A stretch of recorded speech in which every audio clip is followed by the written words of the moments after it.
Welcome to another episode on the Heartland Author Podcast. I am Aaron Apollo Camp. I am an author, a soon-to-be poet, and the host of this podcast. Today's episode will include an update on what I have been up to in the past 2 months and my thoughts about the concept of cancel culture as it pertains to both my career as an author and the book market as a whole. Unfortunately, I have not done a whole lot of YouTube videos, podcast episodes, or blog posts in the first third of this year.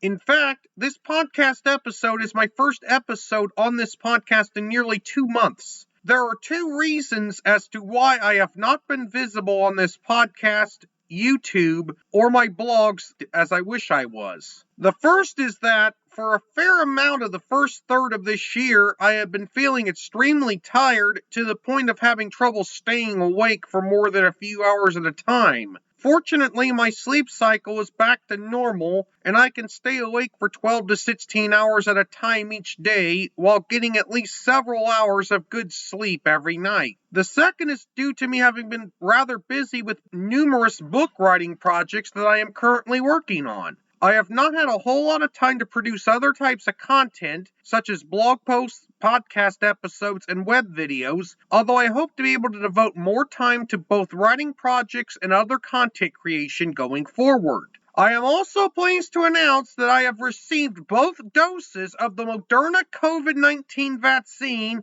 and therefore, I am fully vaccinated against COVID. I received my second dose a little over a week ago, and I am happy to report that the mild side effects I experienced after receiving each dose of the vaccine are now gone. For the next part of this episode, I will talk about a particularly important subject. Earlier this year, Dr. Seuss Enterprises, the company that manages the legacy of the late Dr. Seuss, pulled 6 of the legendary children's book author and illustrator's books from publication due to the books in question containing racist and offensive imagery. The 6 books in question are, in alphabetical order by title, And to Think That I Saw It on Mulberry Street, If I Ran the Zoo, McElligot's Pool, On Beyond Zebra, Scrambled Egg Super, and The Cat's Quizzer. The decision by Dr. Seuss Enterprises to no longer publish these 6 works led to many complaints about so-called cancel culture.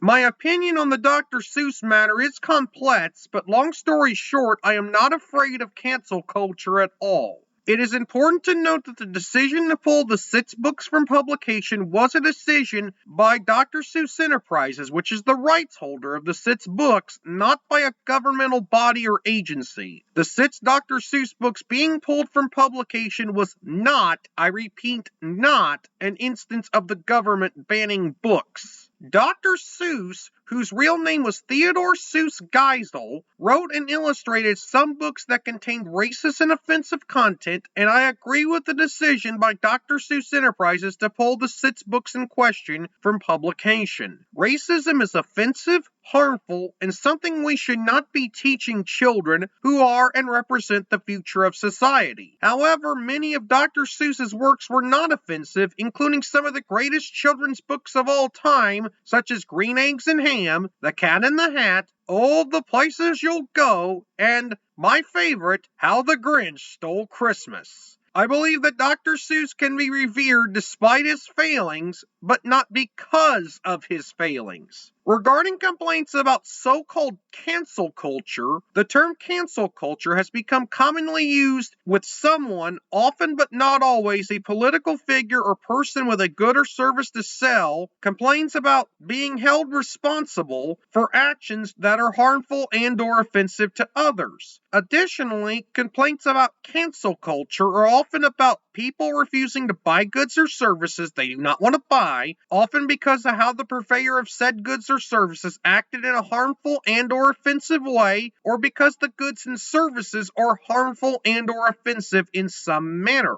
I believe that the book market should be as much of a free market as reasonably and practically possible. If a customer does not want to buy books he or she does not like, or if a customer does not want to buy books that are written by an author he or she does not like, then the customer should not be bullied into buying the books. If an author or rights holder to a written work does not want to continue permitting publication of a particular book, then the author or rights holder should be able to have the publication of the book ceased. I am not going to scream cancel culture at the top of my lungs if someone does not want to buy books written by me, because, simply put, I do not believe in forcing people to buy books they don't want or care for. I hope y'all enjoyed listening to today's episode, and I hope to be able to produce podcast episodes more frequently going forward. This is Aaron Apollo Camp reminding y'all to write your imagination. Bye for now. You can learn more about me and my book writing and other projects at authoraac.wixsite.com/site. You can also follow me on Twitter and Facebook at authoraac. I can be reached via email at campaaronapollo@outlook.com. Copyright 2021 by Aaron Apollo Camp, all rights reserved. This podcast episode is intended for private listening by the podcast audience. Any reuse or retransmission of this podcast episode without the express written consent of the podcast host is prohibited, except under fair use guidelines. Royalty-free music and sound effects obtained from https://www.zapsplat.com.